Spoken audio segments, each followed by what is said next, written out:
Selamat siang teman-teman, salam sejahtera bagi kita semua. Sebelumnya perkenalkan, saya Yuka Ramatiara Cahya, mahasiswa PPG Prajabatan Universitas Sanata Dharma, PGSD kelas D. Saya akan menyampaikan dua karakter peserta didik yang berbeda. Peserta didik yang akan saya bahas yaitu dua peserta didik dengan berjenis kelamin laki-laki yang berinisial P dan perempuan yang berinisial I. Alasannya, dalam kelas tersebut terdapat satu anak yang menurut saya lebih menonjol dan berprestasi, dan satu anak yang memiliki kekurangan dan kelebihan yang menurut saya menarik.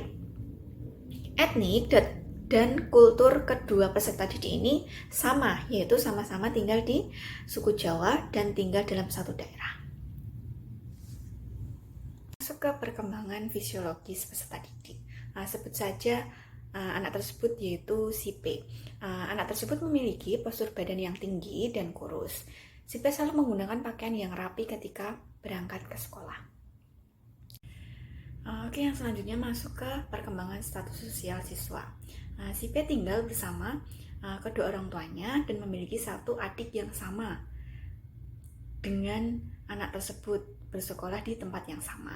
Ibunya menjadi ibu rumah tangga dan ayahnya bekerja menjadi salah satu karyawan swasta di daerah tersebut.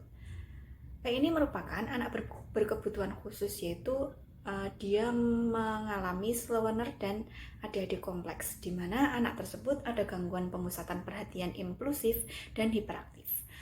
Mengalami kesulitan dalam mengendalikan tubuh, terutama ketika dituntut untuk tenang, bahkan ketika di dalam kelas anak tersebut seringkali berjalan-jalan, ingin mengetahui pekerjaan teman lain. Oke, yang selanjutnya masuk ke perkembangan status sosial siswa. Si P tinggal bersama kedua orang tuanya dan memiliki satu adik yang sama dengan anak tersebut, bersekolah di tempat yang sama. Ibunya menjadi ibu rumah tangga dan ayahnya bekerja menjadi salah satu karyawan swasta di daerah tersebut. P ini merupakan anak berkebutuhan khusus, yaitu dia mengalami slow learner dan ADHD kompleks, di mana anak tersebut ada gangguan pemusatan perhatian impulsif dan hiperaktif. Mengalami kesulitan dalam mengendalikan tubuh, terutama ketika dituntut untuk tenang, bahkan ketika di dalam kelas anak tersebut seringkali berjalan-jalan, ingin mengetahui pekerjaan teman lain. Masuk ke perkembangan kognitif si P.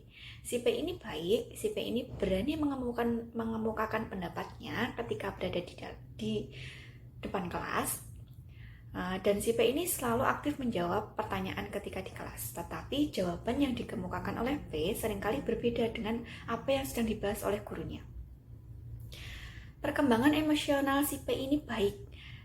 Dalam beberapa kesempatan, P ini menunjukkan bahwa dia itu selalu ramah dengan teman-temannya, dia itu sering bersahabat dengan teman-temannya, mampu mengikuti kegiatan pembelajaran, walaupun si anak tersebut kadang kurang fokus ketika mengikuti salah satu pelajaran yang dilakukan di dalam kelas. Masuk ke dalam perkembangan psikososial. P dapat mudah bergaul dengan temannya. Si P dapat bekerja sama dengan kelompok meskipun si P hanya bisa membantu sebisanya. Si P selalu berantusias ketika akan membantu teman sekelompoknya, walaupun si anak tersebut hanya dapat membantu sebisanya. Perkembangan motivasi belajar si P ini sedikit aktif mengemukakan pendapat di kelas. Namun ketika mengumpulkan tugas, dia termasuk anak yang aktif, tapi terkadang dia juga terlambat ketika mengumpulkan tugas. Masuk ke dalam perkembangan minat, si P ini ketika di kelas selalu memperhatikan guru dengan baik. Selain itu, si P aktif dalam mengemukakan pendapat. Si P berani tampil di depan kelas dan menyampaikan hasil pekerjaannya dengan baik. Walaupun hasil pekerjaan yang P buat itu kadang belum tepat, tapi si P itu selalu antusias mau maju ke depan kelas. Ketika belajar di kelas, si P lebih senang belajar secara berkelompok dibandingkan dengan individu. Karena menurut dia, ketika dia itu belajar berkelompok, dia akan lebih cepat selesai dan dia bisa bertukar pendapat dengan teman yang lainnya. Tapi ketika dia belajar sendiri, si P tersebut merasa kesusahan. Kemudian perkembangan bahasa si P dalam menyampaikan pendapat. P ini menggunakan kalimat yang sangat sederhana, tetapi mudah dipahami oleh teman-temannya. Si P berani untuk bertanya kepada guru-guru yang lain atau bertanya dengan teman-teman sekelasnya ketika dia merasa tidak paham dengan materi yang disampaikan oleh guru yang lain. Masuk ke peserta didik yang kedua, yaitu sebut saja inisialnya I. Status sosial I ini tinggal bersama kedua orang tuanya yang bekerja sebagai karyawan swasta. Si I merupakan anak tunggal dari keluarga yang berkecukupan.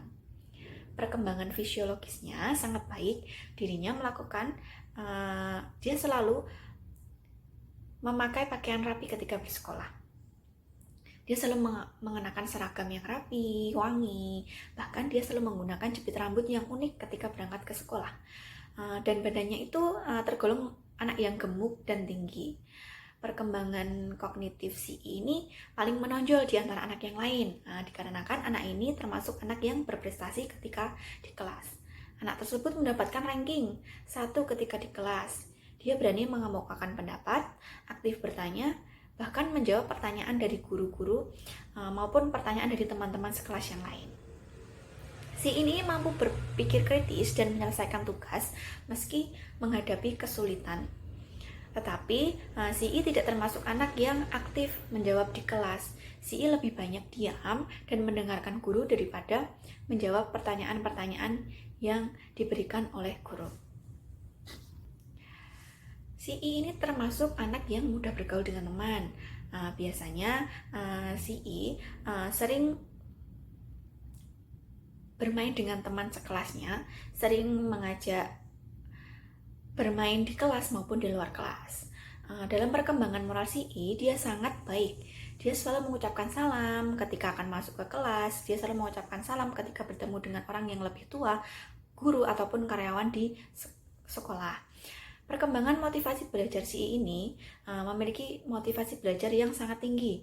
Setiap harinya, si I selalu bersemangat mengikuti pembelajaran di kelas. Si I selalu mengerjakan tugas tepat waktu, selalu mengikuti instruksi guru, dan berani bertanya ketika dia merasa tidak jelas dengan materi yang sudah dijelaskan oleh guru kelas.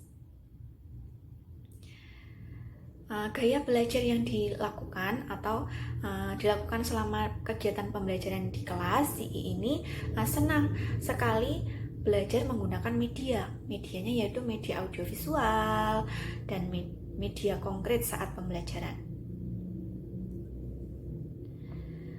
Selain itu, perkembangan motorik si I mampu melakukan aktivitas pembelajaran dengan baik. Perkembangan motorik ini sesuai dengan tahap perkembangan anak seusianya, dan bahkan bahasa yang digunakan oleh si I ini merupakan bahasa yang baik dan benar. Dia selalu berkata dengan bahasa Indonesia yang baik dan benar atau dengan bahasa Jawa yang baik dan benar. Mungkin itu adalah beberapa pesan didik yang saya bahas kali ini. Ada salahnya, saya mohon maaf. Atas perhatiannya saya ucapkan terima kasih.